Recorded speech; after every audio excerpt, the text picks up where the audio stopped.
కేంద్ర మంత్రి శివరాజ్ సింగ్ చౌహాన్ మాట్లాడుతున్నారు. ఇప్పుడు లైవ్ చూద్దాం. खेती करता हूं और किसानों की हालत को अच्छी तरह समझता हूं. అందరికీ ధన్యవాదం. ఈ రోజు ఢిల్లీ నుంచి సార్ ఇక్కడ రావడం జరిగింది. ఆయన కూడా మీలాంటి ఒక రైతు, ఆయన కూడా మీలాంటి ఒక పొలం ఉంది కాబట్టి మీ అన్ని ఇప్పుడు నొప్పులు ఆయనకి బాగా అర్థం వస్తుంది. मैंने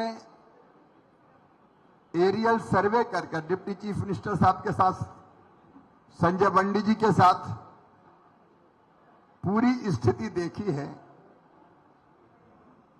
ऐसी बाढ़ पिछले 100 सालों में कभी नहीं आई. हमने खेत देखे, पैडी और चिली दोनों की फसल पूरी तरह से समाप्त हो गई है. जहां पैडी थी वहां पता नहीं चलता कि पहले पैडी लगाई हुई थी. जो खेत पानी में डूब गए वहां 100% क्रॉप डैमेज हुई है. ये दृश्य हमने अपनी आंखों से देखा है. నేను నాతో పాటు డిప్యూటీ సీఎం గారు అలాగే బండి సంజయ్ గారు చాపర్ నుంచి అన్ని పొలాలు చూడడం జరిగింది. అక్కడ పూర్తిగా వరి పంట నష్టపోయింది. నేను సొంతంగానే చూశాను. केवल फसलों का नुकसान नहीं हुआ, हमारे जानवर, मवेशी, गाय, बैल, कई जगह हमने मुर्गी देखी अभी फोटो एग्जीबिशन में. घरों का सामान, हमारे जितनी जरूरी चीजें थी घर की, क्योंकि पहली मंजिल तक पानी ऊपर आ गया था और इतनी तेजी से आया कि कोई सामान बचा नहीं पाया. मैं यहां के प्रशासन को और सरकार को भी, यहां कोई राजनीति करने नहीं आए हम लोग. संकट के समय हम सब साथ हैं. इस समय हम केवल जनता के सेवक के रूप में आए हैं, किसानों की सहायता करने के लिए आए हैं. लेकिन जो बेहतर काम हो सकता था करने की कोशिश किया और उसके कारण इतनी बड़ी त्रासदी में जो जाने गई है भगवान की कृपा से बहुत कम गई है और उसके लिए मैं बधाई देता हूं. దీంట్లో మాత్రమే వరి పంట నష్టపోయేది కాదు, ఆవులు, గేదెలు, కోడిళ్ళు, మీ అందరు సమాన్ ఇల్లులు కూడా నష్టపోయింది. అదే సొంతంగా చూశారు. డిప్యూటీ సీఎం గారు చెప్పడం జరిగింది గత 100 సంవత్సరంలో ఇలా జరగలేదు. ఈ రోజు నేను ఇక్కడ వచ్చేది ఏ పక్షపాత పొలిటికల్గా కాదు, అందరికీ మానవతంగా సహాయం చేయడానికి వచ్చాను. తోడుగా ఆయన మీతో పాటు ఉన్నారు. कई जगह खेतों में दोनों तरफ रेत आ गई, बालू आ गई और खेत अब फसल कैसे पैदा करे, किसान के सामने ये संकट आ गया. तात्कालिक संकट है, ये फसल नष्ट हो गई, कुछ बचा नहीं. और किसान जब फसल बोता है तो खाद डालता है, बीज डालता है, लोन लेता है, पैसा उधार लेता है, इस आस में कि ये फसल आएगी तो वो सबका पैसा चुका देगा और अपना घर भी चला लेगा. लेकिन ये फसल चली गई तो केवल फसल नहीं गई, उसकी आशा टूट गई, उसके सपने टूट गए. రెండు పక్క వాగు, రెండు పక్క పొలం చూడడం జరిగింది. అక్కడ అంతా నష్టపోయింది. దీంట్లో నష్టపోయేది పొలాలు కాదు, దాంట్లో పెట్టిన సీడ్స్, విత్తనాలు, ఖాద్య అంతా నష్టపోయింది. ఈ నష్టంతో మీరు మాత్రమే నష్ట కాదు, మీ ఉన్న కళలు కూడా పోయింది. దాంట్లో మీరు కొంత బ్యాంకు నుంచి లోన్ తీసుకుంటుంటారు, లేకపోతే కొంత అప్పు తీసుకుంటుంటారు. అంతా నష్టపోయింది అంటే ఆయనకి ఇది అంతా ఆలోచన ఉంది. मेरे किसान भाइयों की आंखों में आंसू है, लेकिन मैं ये कहने आया हूं, रोना नहीं है. प्रधानमंत्री नरेंद्र मोदी जी भी चिंतित हैं, हमारे गृह मंत्री अमित शाह जी चिंतित हैं और इसलिए मुझे भेजा है. संजय बंडी जी भी आपके बीच में आए हैं. राज्य के हमारे उप मुख्यमंत्री और सीनियर मिनिस्टर्स 3 यहां बैठे हैं. हम सब मिलकर, केंद्र सरकार, प्रधानमंत्री नरेंद्र मोदी खुद चिंतित है, हम मिलके किसान भाइयों आपको संकट से पार निकाल के ले जाएंगे. ऐसी रणनीति और योजना बनाएंगे. నేను సొంతంగా మీ కన్నులో నీరు చూశాను, ఏడవడం చూశాను. కానీ మీ అందరూ ధైర్యంగా ఉండాలి. గౌరవ మాన్య ప్రధానమంత్రి నరేంద్ర మోదీ గారు అలాగే గృహ మంత్రి సార్కి అలాగే బండి సంజయ్ గారికి డిప్యూటీ సీఎం గారికి అందరికీ ఇక్కడ పంపడం జరిగింది. ఈ చెప్పడానికి మేమందరూ మీతో తోడుగా ఉన్నాం. ఈ కష్టమైన సమయం నుంచి నేరుగా మంచి సమయంలో మీ అందరితో పాటు బయట తీసుకువెళ్తాం అని సహాయం కోసం వచ్చారు. किसान भाइयों, हमको दो तरह की योजना बनानी है. एक शॉर्ट टर्म प्लानिंग, तत्काल क्या किया जा सकता है, और दूसरी लॉन्ग टर्म प्लानिंग. मुझे कहते हुए दुख होता है, मैं राजनीति की बात नहीं कर रहा, लेकिन जो पुरानी सरकार थी उसने कुछ परिस्थितियां ऐसी बना दी कि जो एसडीआरएफ का पैसा है, एसडीआरएफ का पैसा वो खर्च ही नहीं हुआ है, फंड डाइवर्ट हो गए, और इसलिए राज्य को जो योजना का लाभ मिलना था वो योजना का लाभ नहीं मिल रहा. ये विशेष परिस्थिति पैदा हुई है, लेकिन हम कुछ रास्ते निकालेंगे. एसडीआरएफ का पैसा है, लेकिन पुरानी सरकार ने जो गड़बड़ें की उसके कारण वो ढंग से खर्चे नहीं किया गया. कई योजना में पूछ रहा था, मैडम यहाँ पे कलेक्टर भी रही है, तेलंगाना केडर की है, ज्वाइंट सेक्रेटरी एग्रीकल्चर है, मेरे साथ दिल्ली से आई है. तो मैंने पूछा जो सेंट्रली स्पॉन्सर्ड स्कीम थी उसका क्या हुआ. तो मित्रों, उसका भी पैसा केंद्र से तो आया, लेकिन पुरानी सरकार जो अब तक कुछ समय पहले तक थी उसने सारे फंड डाइवर्ट कर दिए, सारे फंड डाइवर्ट कर दिए, और इसलिए वो पैसा भी हिसाब में कहीं आया नहीं. जो यूसी देना चाहिए वो दी नहीं, इसलिए वो पैसा भी पड़ा का पड़ा रह गया, वो आपके काम नहीं आया.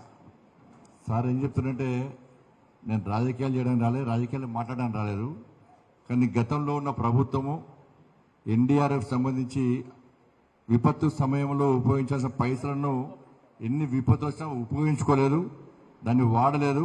అటువంటి సర్కారు ఇంతకుముందు ఉండే, అందుకే ప్రజలందరూ ఇబ్బందులు ఉండాలని చెప్పి అటువంటి పరిస్థితి రాకుండా చూడడానికి సార్ ఇక్కడికి వచ్చి చెప్తాడు. ఇక్కడ ఏం రాజకీయాల గురించి మాట్లాడతలేము. ఆపదలు ఉన్నప్పుడు అందరం కలిసిమెలిసి రాజకీయాలకు అతీతంగా రైతులు ఆదుకోవడానికి మాత్రమే వచ్చామని చెప్పి చెప్తా ఉన్నారు. कई योजनाओं का मैंने भी रिकॉर्ड देखा सर, तो 0 खर्चा यहाँ दिखाया है, 0. तो उसके कारण सेंट्रल फंड फिर जब 0 खर्चा होगा तो मिलता नहीं है. अभी ये एक परिस्थिति पैदा हुई है. दूसरी, प्रधानमंत्री फसल बीमा योजना, जिसमें इतने हैवी लॉस के बाद किसान को फसल का बीमा का लाभ मिलता है, वो आंध्र या वो तेलंगाना में लागू ही नहीं की गई, और इसलिए अब वो योजना भी हमारे पास अभी नहीं जिससे तत्काल हम मदद कर सकें. ऐसी परिस्थितियां पैदा हुई है. కేంద్ర ప్రభుత్వం నిధులు ఏ విధంగా వస్తాయంటే, గతంలో ఇచ్చిన నిధులను వాడుకుంటేనే తిరిగి నిధులు వస్తూ ఉంటాయి. కానీ గత సర్కారు కేంద్ర నిధులను వాడుకోలే, ఉన్న నిధులను కూడా డైవర్ట్ చేసే ప్రయత్నం చేసింది. కాబట్టి కేంద్రం నుంచి నిధులు ద్వారా మీకు లాభం చేయలేకపోయినాం. ఫసల్ బీమా అనేది రైతులు కష్టాల్లో ఇబ్బందులు ఉన్నప్పుడు, ఆపద సమయంలో ఉన్నప్పుడు ఫసల్ బీమా ద్వారా మీకు న్యాయం జరిగేది. కానీ గతంలో ఉన్నటువంటి ప్రభుత్వము ఫసల్ బీమాని ఈ రాష్ట్రంలో, తెలంగాణ రాష్ట్రంలో అమలు చేయడంలో నిర్లక్ష్యం వహించింది, అమలు చేయలేదని. అందుకే రైతులు ఇప్పుడు కష్టాల్లో ఉన్నారు. ఆదుకునే ప్రయత్నం గత ప్రభుత్వం చేయలేదు కాబట్టి వాళ్ళ ఫసల్ బీమాను కూడా గత ప్రభుత్వం ఇంప్లిమెంట్ చేయలేదు, అమలు చేయలేదు తెలంగాణ రాష్ట్రంలో. అందుకే రైతులు కష్టాల్లో ఉంటున్నారు. ఆదుకునే ప్రయత్నం వాళ్ళు చేయలేదు. కేంద్ర ప్రభుత్వం చేస్తానా కూడా చేయనిచ్చే అవకాశం గత ప్రభుత్వం ఇవ్వలేదు. सस्ती लोकप्रियता के लिए फंड डाइवर्ट किए गए, योजनाओं को लागू नहीं किया गया. और सच में मैं कह रहा था अभी हमारे मंत्री साथियों से कि ये तो डिजास्टर बहुत बड़ा है, इसका रास्ता निकालना है. लेकिन पिछली सरकार भी डिजास्टर से कम नहीं थी. पूरे प्रदेश की हालत इतनी खराब कर दी कि कई बार रास्ता निकालने में कठिनाई हो रही है. लेकिन मैं स्टेट गवर्नमेंट से ये कहना चाहता हूं, आपके साथ मिलकर, संजय बंडी जी भी यहाँ पे है, किसानों के लिए हम रास्ता निकालेंगे. कैसे हम रास्ता खोजें ताकि इन योजनाओं का लाभ भी आपको ठीक से मिल पाए, और इस संकट के समय केंद्र सरकार भी राज्य सरकार को पूरा सहयोग कर सके.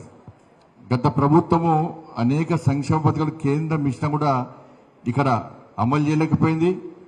ఇచ్చిన వాటిని కూడా డైవర్ట్ చేసే ప్రయత్నం చేసింది. మేమందరం కూడా ఇంతకుముందు వారు చెప్పింది ఒకటి మర్చిపోయింది. అలా 2 రకాల ఆలోచనలు మేము చేస్తున్నాం. తాత్కాలికంగా మీకు ఏ విధంగా సహకరించాలని చెప్పి, దాంతోపాటు పర్మనెంట్గా ఇటువంటి ఆపద రాకుండా, ఇటువంటి కష్టాలు రాకుండా ఏ విధంగా దీని సమస్య పరిష్కారం చూపెట్టాలో దాని గురించి ఆలోచిస్తాం. కాబట్టి అందరం కూడా కలిసిమెలిసి దీనికి పరిష్కారం ఏ విధంగా కూడా చూస్తాం. తప్పకుండా సహకరించడానికి మీరు వచ్చారు, తప్పకుండా సహకరిస్తాం అందరం కలిసి కూడా. हम केंद्र सरकार की योजनाओं को भी कैसे किस रूप में और क्या व्यवस्था करके लाभ दे सकते हैं चर्चा करके प्रधानमंत्री जी का मार्गदर्शन लेकर उस दिशा में भी बढ़ेंगे. खेतों में जो रेत आ गई उसको हटाने के लिए कृषि विकास योजना और बाकी योजनाओं का कैसे लाभ दिया जा सकता है राज्य को, उसके बारे में भी हम विचार करेंगे. और सर, आपने जो मेमोरेंडम सौंपा है, अभी यह तात्कालिक नुकसान है. आप भी पूरी स्टेट गवर्नमेंट जो डैमेज हुआ है उसका आकलन कर रही है और केंद्रीय टीम भी आके यहाँ पूरे नुकसान का जायजा लेगी और उसके बाद केंद्र सरकार राज्य सरकार को हर आवश्यक सहायता करेगी. प्राइमरीली तो राज्य सरकार को करना है, लेकिन केंद्र आपको पूरा सहयोग करेगी ताकि मेरे किसान भाइयों को इस संकट के पार ले जा सकें, उनकी आंखों में आंसू ना आए. मैं फिर आपको आश्वस्त करने आया हूं, पीएम स्वयं चिंतित है, वो भी आपके साथ खड़े हैं, केंद्र सरकार भी आपके साथ खड़ी है और हम आपको इस संकट के पार निकालकर राज्य सरकार के साथ ले जाएंगे. इसलिए आंखों में आंसू मत लाइए. नुकसान हुआ है, बड़ा नुकसान हुआ है, सामान का हुआ है, मवेशी का हुआ है, आजीविका के साधन चले गए, लेकिन फिर भी इस संकट के पार ले जाएंगे. आप चिंता मत कीजिएगा. हर संभव प्रयत्न हम लोग मिलकर करेंगे ताकि हमारा किसान इस संकट से निकले और अगली फसल के लिए भी. अभी संकट यही है, नेक्स्ट क्रॉप के लिए खाद चाहिए, बीज चाहिए, बाकी व्यवस्था चाहिए. तुरंत जो कर्जा देना है उसके लिए कुछ ना कुछ रिलीफ चाहिए ताकि अभी न देना पड़े. उसको कैसे रीशेड्यूल्ड करना है उसके बारे में भी चर्चा करके रास्ता निकालेंगे. इसलिए मैं आया हूं और आप चिंता मत कीजिए, हम रास्ता निकाल के आपको इस संकट से बचाएंगे. फसल खराब हुई है, जिंदगी खराब नहीं होने देंगे. రైతులు ఎవరు కూడా కంటనీరు పెట్టుకోదు. నరేంద్ర మోడీ గారు తప్పకుండా మీకు సహాయం చేయడానికే, మిమ్మల్ని ఆదుకోవడానికే, తెలంగాణ రాష్ట్ర ప్రభుత్వానికి సహకరించడానికే మమ్మల్ని పంపించడం జరిగింది. కాబట్టి ఇక్కడ మీరు కేవలం పంట మాత్రమే వేది, దాని గురించి ఏ విధంగా తిరిగి మళ్ళీ పంట వేసుకోవాలో దానికి దారి చూపెడదాం. ఇప్పుడు కేంద్ర ప్రభుత్వ సంక్షేమ పథకాలు కూడా ఈ ఆపద సమయంలో ఏ పథకం మీకు ఏ విధంగా ఉపయోగపడుతుందో దాని గురించి కూడా మేము ఆలోచిస్తాం. రాష్ట్ర ప్రభుత్వం కూడా నివేదికలు ఇస్తుంది, కేంద్ర ప్రభుత్వం కూడా నివేదికలు ఇస్తారు. రెండు సరి చేసుకొని తప్పకుండా ఏ విధంగా న్యాయం చేయాలో మీకు న్యాయం చేసే విధంగా మేము ప్రయత్నం చేస్తాం. ఎక్కడ రైతులు ఇబ్బంది పడదు, బాధపడదు, కంటనీరు పెట్టుకోవద్దు. నరేంద్ర మోడీ గారి ప్రభుత్వం తప్పకుండా మీకు ఆదుకోవడానికి రాష్ట్ర ప్రభుత్వం కేంద్ర ప్రభుత్వం కలిసి మీకు సహకరించడానికి సిద్ధంగా ఉంది. మీరు దాన్ని ఏ ఇబ్బంది పడదని చెప్పి వారు చెప్తా ఉన్నారు.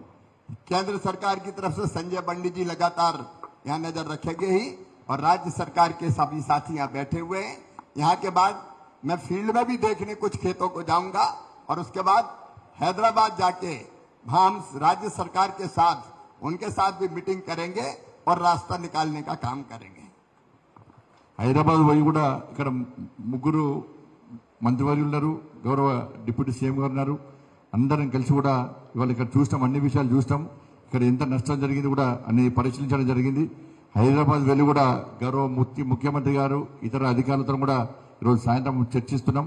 అన్ని విషయాలు పరిశీలించి తప్పకుండా ఏ విధంగా న్యాయం చేయాలో తప్పకుండా మాట్లాడి మీకు సహాయం చేసే ప్రయత్నం చేస్తాం.